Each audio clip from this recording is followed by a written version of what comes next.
Bom dia, igreja. Muito bom estar aqui com vocês nesse culto híbrido, ao mesmo tempo virtual e presencial também. Amém? Amém. Então é muito bom estarmos reunidos como igreja. E, bom, tudo que Deus criou é bom. E nós podemos usufruir. Deus criou as árvores, as flores, as plantas, as praias, as montanhas. Deus criou o Pão de Açúcar, amém? Aqui a praia de Copacabana, incrível. Deus criou os animais, os mares. Deus criou o ser humano, amém? Então tudo que Deus criou é bom. E ele viu que era bom. Vamos ali para Gênesis, capítulo 1, versículo 29.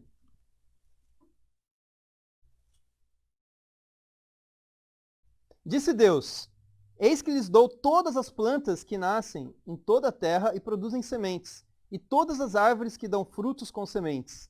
Elas servirão de alimento para vocês. Eu dou todos os vegetais como alimento, a tudo que tem em si fôlego de vida, a todos os grandes animais da terra, a todas as aves do céu, e a todas as criaturas que se movem rente ao chão. E assim foi. E Deus viu tudo o que havia feito, e tudo havia ficado muito bom. Passaram-se a tarde e a manhã, e esse foi o sexto dia. Então a Bíblia fala que Deus deu toda a sua criação para que a gente pudesse usufruir. A gente pode comer da fruta das árvores, nós podemos comer dos animais, da terra, as aves do céu, e tudo foi muito bom. Mas tem certas coisas que Deus criou que, apesar de serem boas, o ser humano consegue corrompê-las e usar, infelizmente, para o mal. Por exemplo, a pedra. Deus criou a pedra, amém? Mas a pedra, ela tem uma utilidade, você pode usar para construir casa, você pode usar para construir edificações, naquela época principalmente. Porém, a pedra pode ser útil também para servir como arma para matar outras pessoas. Isso desde a idade da pedra, literalmente. Então, tem coisas que Deus cria que tem uma finalidade boa, mas o homem usa para fazer o mal. Tem um ditado, não sei se você já ouviu falar, que é a faca de dois gumes. Faca de dois gumes, o que é? É a faca que corta dos dois lados. Essa faca é muito útil, você pode descascar a laranja fácil, você pode usar para muitas coisas a faca de dois gumes. No entanto, se você manuseia de uma forma errada, você pode se cortar muito facilmente. Então a faca de dois gumes ela pode ser usada para o bem ou de forma prejudicial. Então, por exemplo, né, o pessoal fala no ditado, né? Estudar muito é bom porque você pode passar na prova. Mas tem um lado ruim disso. Se você fica estudando muito, você se isola das pessoas, você fica em casa, não tem vida social, e isso pode ser ruim. Então fala que estudar é uma faca de dois gumes. E esse é o título de hoje, Faca de Dois Gumes. Nós vamos ver hoje coisas boas que Deus criou, para sua glória, para sua honra, mas que podem também ser usadas de forma prejudicial. Vamos ali para Números 21 ver um exemplo disso. Algo que Deus criou que era bom, mas que depois foi usado para o mal. Números 21, versículo 4 até o 9.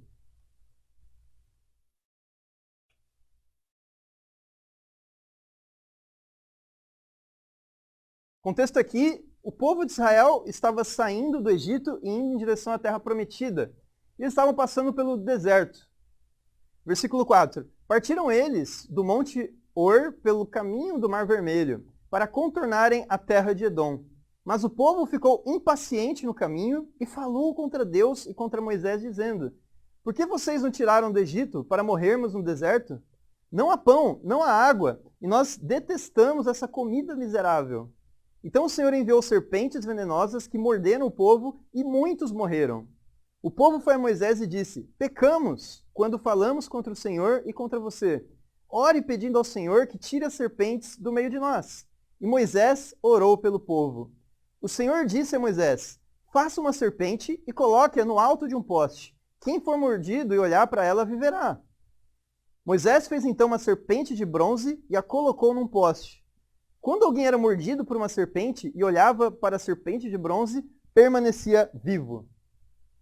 O que aconteceu aqui? No deserto, você tem fome, você tem sede, porque os recursos são muito escassos. Então os hebreus estavam críticos contra Deus. Os hebreus começaram a reclamar com Moisés.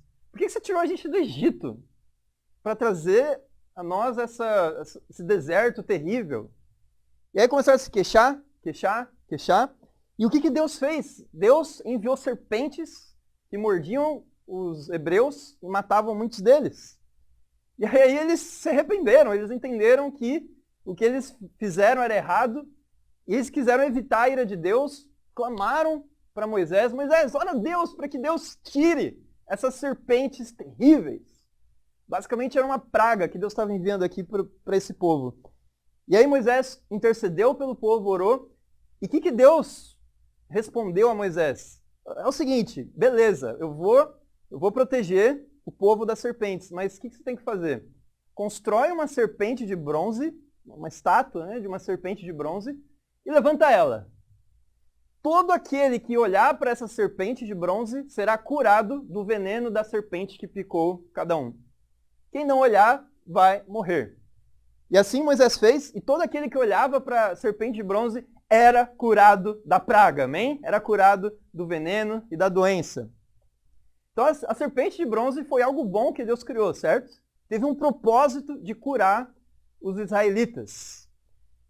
No entanto, depois de passar muito tempo, essa mesma serpente de bronze que foi algo bom que Deus criou, passou a ser usado de forma ruim. Vamos ali para 2 Reis 18, do 1 ao 4. Vamos, Caio. 2 Reis 18, do 1 ao 4. No terceiro ano do reinado de Oséias, filho de Elá, rei de Israel, Ezequias, filho de Acás, rei de Judá, começou a reinar.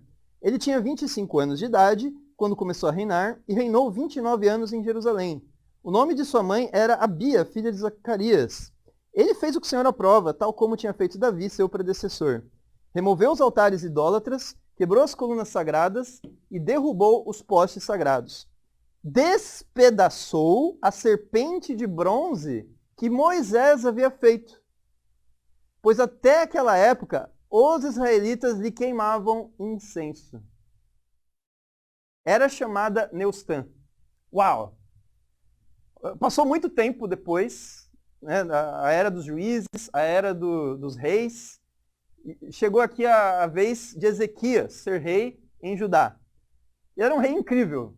Ele fez o que o Senhor aprova. Era um homem de Deus.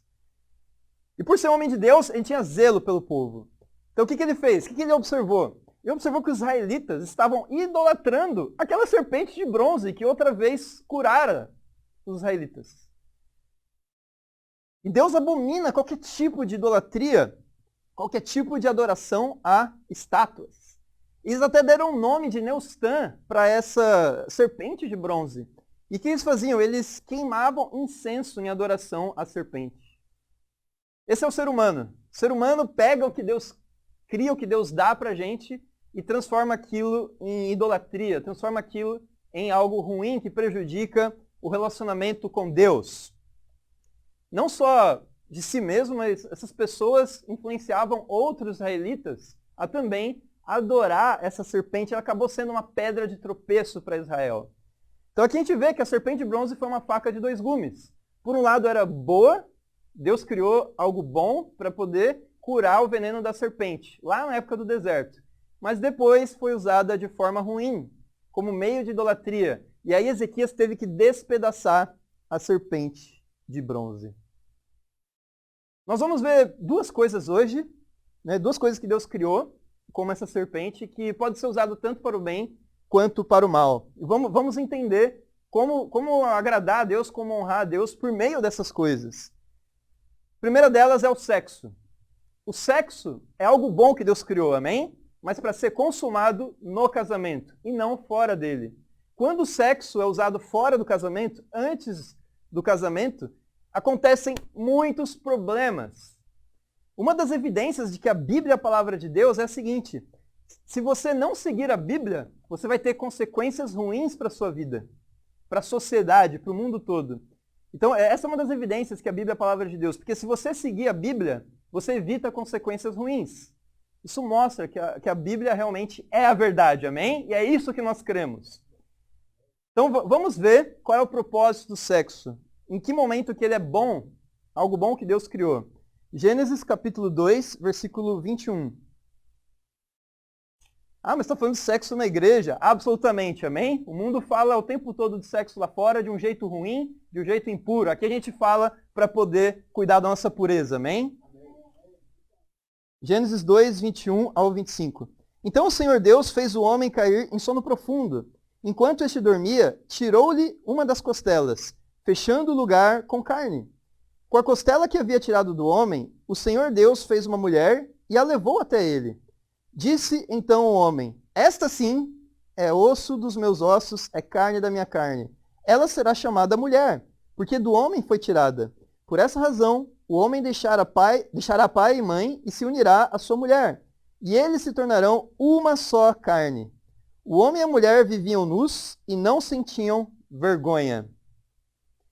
De acordo com essa passagem, o sexo foi criado para a consumação no matrimônio. Homem deixa pai e mãe, mulher deixa pai e mãe, e homem e mulher se unem, formam uma só carne, isso é o casamento. E isso é algo bom para Deus, porque aí vai formar família, vai ter filhos, vai ter esse propósito de levar o outro para mais perto de Deus. O homem leva a mulher para mais perto de Deus, a mulher leva o homem para mais perto de Deus, amém? Esse é o propósito do casamento. Então é algo bom que Deus criou, mas também pode ser usado para o mal. A imoralidade sexual é um dos maiores problemas que levam à desigualdade social no Brasil. Por causa de quê? Da deturpação do sexo. Esse é o nosso primeiro ponto de hoje. A deturpação do sexo. Então o sexo é uma faca de dois gumes. Pode ser usado para o bem, mas também para o mal. E é usado para o mal quando ele é praticado antes do casamento. Olha só como o sexo fora do casamento gera a maior parte dos problemas sociais e políticos e econômicos que nós temos no Brasil hoje.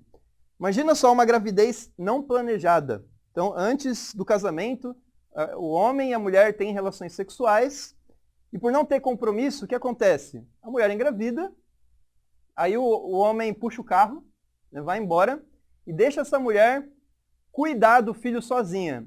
E além de cuidar do filho, ela tem que trabalhar para sustentar esse filho, ou filhos. E aí o que acontece? Essa criança, ela vai crescer com uma série de problemas. Vai ser vítima de bullying na escola, não vai ter uma referência paterna, muito provavelmente vai ser pobre, vai ter dificuldades financeiras, porque a mãe, ela tem que ser mãe e pai ao mesmo tempo, não dá tempo dela cuidar e trabalhar. E o que acontece? Vai ter que sustentar sozinha. Então essa criança cresce, chega um momento que ela é apresentada ao mundo das drogas, e ela está depressiva porque a sua infância foi prejudicada por não ter um pai. E aí vai buscar o mundo do crime, o tráfico. E aí, o que isso acontece? Né? Vai gerando amarguras daquele pai que abandonou. E a mãe, ela se relaciona com outro homem, entendeu? Que não é o pai. Esse homem não ama essa criança, então acaba maltratando a criança. E aí você vê que só o fato da imoralidade sexual ter acontecido já gera todos esses problemas sociais. E por que isso acontece? Porque a Bíblia diz isso. A Bíblia diz que nós temos que ser puros e só praticar a relação sexual no casamento, amém? Porque se a gente se casa, se a gente busca um matrimônio, aí sim, isso vai ser uma unidade para a sociedade que é exemplar, que é essa família espiritual. Uma família que busca fazer a vontade de Deus, e aí o que acontece? Vai ser uma família que a criança ela cresce com princípios, com valores, tem pai, tem mãe, e aí o que acontece? Deus é glorificado, amém? Então você vê que a Bíblia é a verdade, a Bíblia é a palavra de Deus. A maior parte dos problemas econômicos e sociais do Brasil é porque as pessoas não seguem a palavra de Deus, amém? Mas aqui na igreja nós buscamos, e nós queremos ajudar cada ser humano a entender a importância de seguir a Bíblia. Eu quero dar um desafio para você. Desafio, se você é solteiro, de procurar relacionamentos dentro da igreja, amém? Por que dentro da igreja? Porque só discípulos têm esse valor do cristianismo, tem esse valor de cuidar da família do jeito certo, amém? De não usar o sexo da forma errada, mas usar o sexo de uma forma que agrada a Deus. Então, ser virgem até o casamento, né? Mesmo que a pessoa teve relações sexuais fora do casamento, uma vez que ela estuda a Bíblia e se batiza, para Deus ela é virgem de novo, amém? Ela nasceu de novo, essa pessoa, e ela pode ter uma segunda chance. e aí se guarda para o casamento, e aí é incrível, amém? Quando está lá no altar, o vestido da noiva é branco, tanto por fora quanto por dentro, amém? E mesma coisa o homem está lá, é um homem de Deus, é um homem puro, que quer guardar sua pureza até aquele momento. E claro, não é guardar até o casamento, depois continua a pureza também, amém? Porque aí sim, a questão do sexo é algo que agrada a Deus. E para quem é solteiro, eu quero animar a ter saídas, amém? As saídas são formas da gente ter convívio, né? Literalmente sair para tomar um sorvete, sair para assistir um teatro, claro, estou falando fora da quarentena, amém? Ter saída para comer junto, para conversar. É muito importante os irmãos e as irmãs estarem juntos. Porque se não tem saída, o que acontece? Homens do mundo vão assediar as irmãs, vão convidar elas para ir para festas, para baladas, e aí vem impureza, vem imoralidade sexual. Então nós temos que ter zelo, amém? Os irmãos eu quero inspirar a ter iniciativa, convidar irmãs para a saída. E as irmãs eu quero animar a ter disponibilidade, estar disponível para ir numa saída, amém?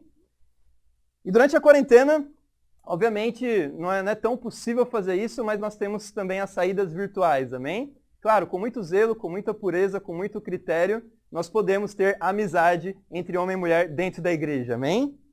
Segundo ponto de hoje é sobre a tecnologia. Tecnologia é algo muito bom, mas também pode ser usado para o mal. Por que isso? Na tecnologia, nós temos o culto virtual. Nós podemos assistir o culto não estando presente por causa da pandemia, por causa da quarentena. Mas tem o lado ruim da tecnologia também. Por exemplo, os sites pornográficos, infelizmente, são os sites mais acessados no mundo inteiro. Então você vê aqui que tem uma faca de dois gumes aqui também. Segundo ponto de hoje, prós e contras da tecnologia. Prós e contras da tecnologia. Então é muito bom a gente ter culto virtual. Na verdade, isso salvou a igreja nesses 7 meses de quarentena. Se não fosse o culto virtual, como estaríamos tendo convívio? Como estaríamos assistindo às pregações? Como teríamos comunhão, não é verdade? Então tem esse lado bom. Vamos lá para Atos 2, 42 a 47. Ver a importância de estar unido presencialmente.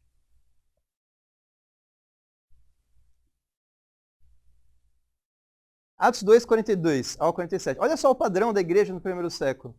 Eles se dedicavam ao ensino dos apóstolos e à comunhão, ao partir do pão e às orações.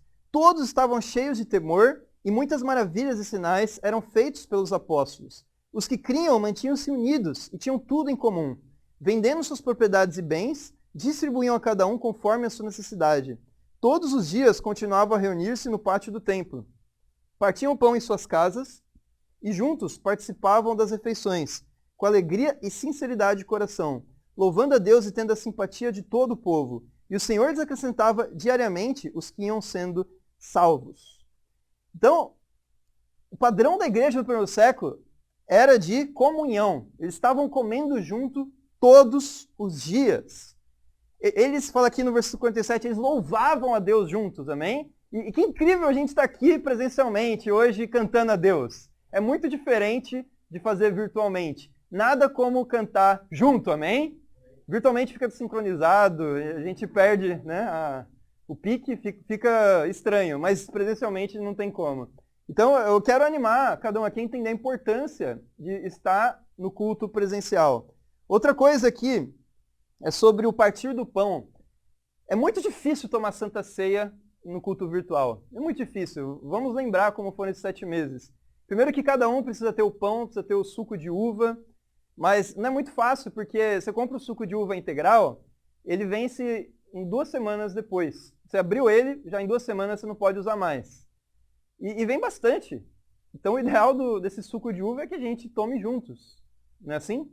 Então a Santa Ceia, o propósito dela, a partir do pão, é estar presente fisicamente. É assim que os discípulos faziam. Eles quebravam ali o pão sem fermento, distribuíam para cada um, eles tomavam vinho juntos. E é esse o nosso intuito, amém? A gente quer participar da ceia juntos. Então, por causa da comunhão, por causa do louvor e por causa da Santa Ceia, o ideal é estarmos juntos. No entanto, por causa da quarentena, nós estamos ainda fazendo essa transição entre o culto virtual e o culto presencial. Então, por enquanto, a gente vai manter esse culto híbrido, mas o objetivo daqui a um tempo é quebrar essa serpente de bronze. O culto virtual é uma serpente de bronze, a gente quer quebrar ela, amém? A gente quer que não tenha mais culto virtual, nós queremos que todos os discípulos estejam unidos, amém? É esse o nosso objetivo. E a gente vai fazer essa transição, e quando as autoridades disserem, né, que a gente pode estar todos juntos, acabou, o problema veio a vacina, veio a cura, né, acabou o contágio, aí sim, nós vamos estar totalmente unidos, amém? Mas eu quero animar você com a seguinte escritura, Mateus 12:30.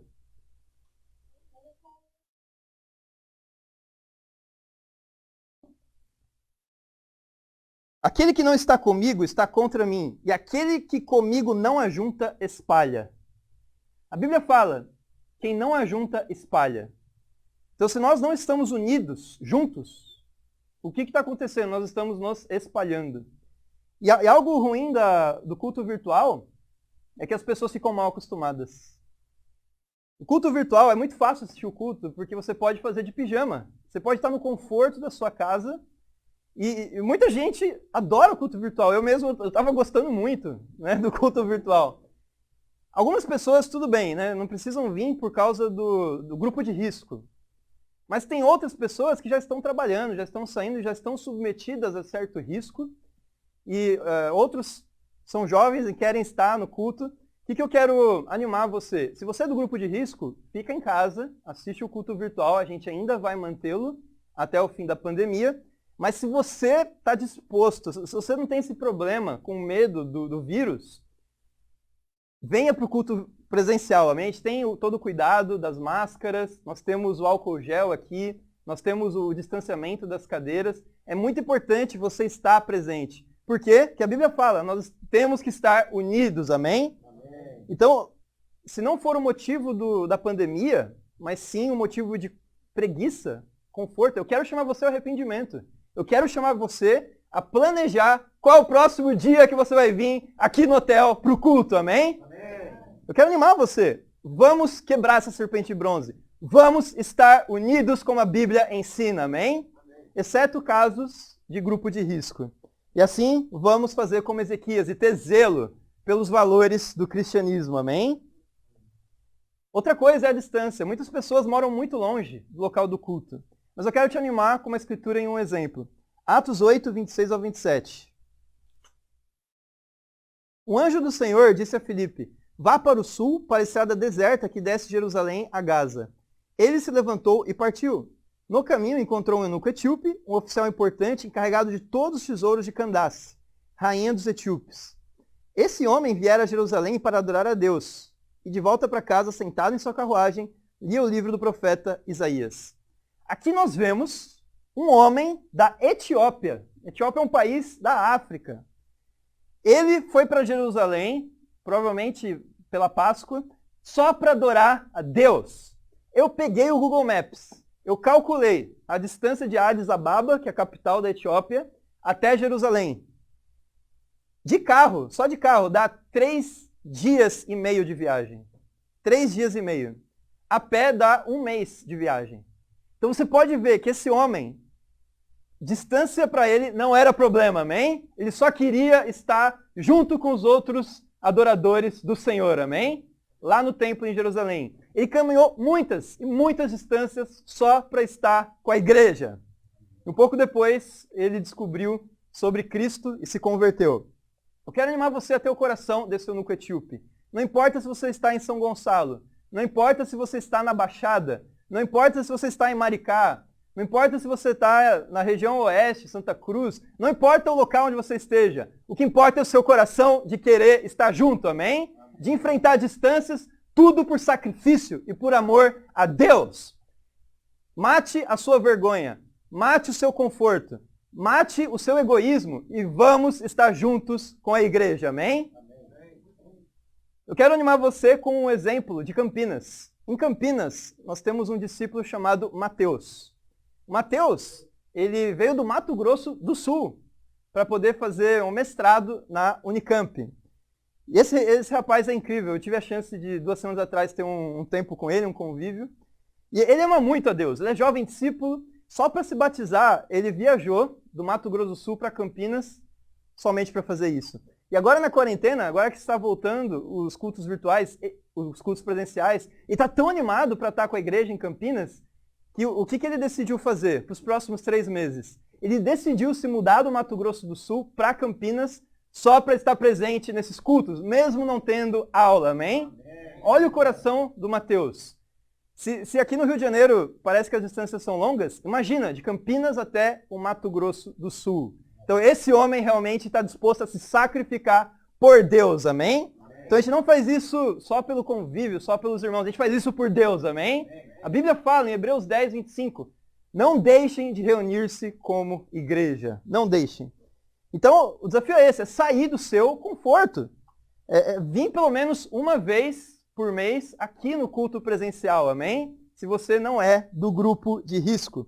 Faça isso por Deus. A Alessandra vem de Sulacap, o Juan vem de Queimados, o Luan vem de Nova Iguaçu, o Caio vem de Jacarepaguá, o Pedro vem da Ilha do Governador, o Ismael e a Carol vieram de Niterói e tantos outros aqui que vieram de longe para poder estar presencialmente. Então eu quero convidar você, fazer esse convite especial de estar com o corpo de Cristo, amém? Então eu quero animar você com esses 2 conceitos. Então, a faca de 2 gumes. Tudo que Deus criou é bom, mas também, infelizmente, pode ser usado para o mal. Primeiro, o sexo. Sexo é algo bom, é algo bíblico, desde que seja usado no contexto correto, amém? No matrimônio. Então vamos ser puros para Deus. E segunda coisa é sobre a tecnologia. Tecnologia é algo bom que Deus criou, mas também, infelizmente, pode ser usada para o mal. Vamos quebrar essa serpente de bronze, amém? Lá no futuro, quando acabar a pandemia, quando acabar a quarentena, nós vamos voltar a ter culto presencial. E para quem é de muito, muito longe, como a Rosa e a Cláudia, vai continuar tendo as transmissões. Mas está longe de ser o ideal, amém, irmãos? Vamos fazer um esforço para estarmos juntos, porque isso é um privilégio. Para terminar, eu quero mencionar uma frase de Benjamin Franklin. Para quem ama, qualquer sacrifício é alegria. E para Deus seja a glória. Amém.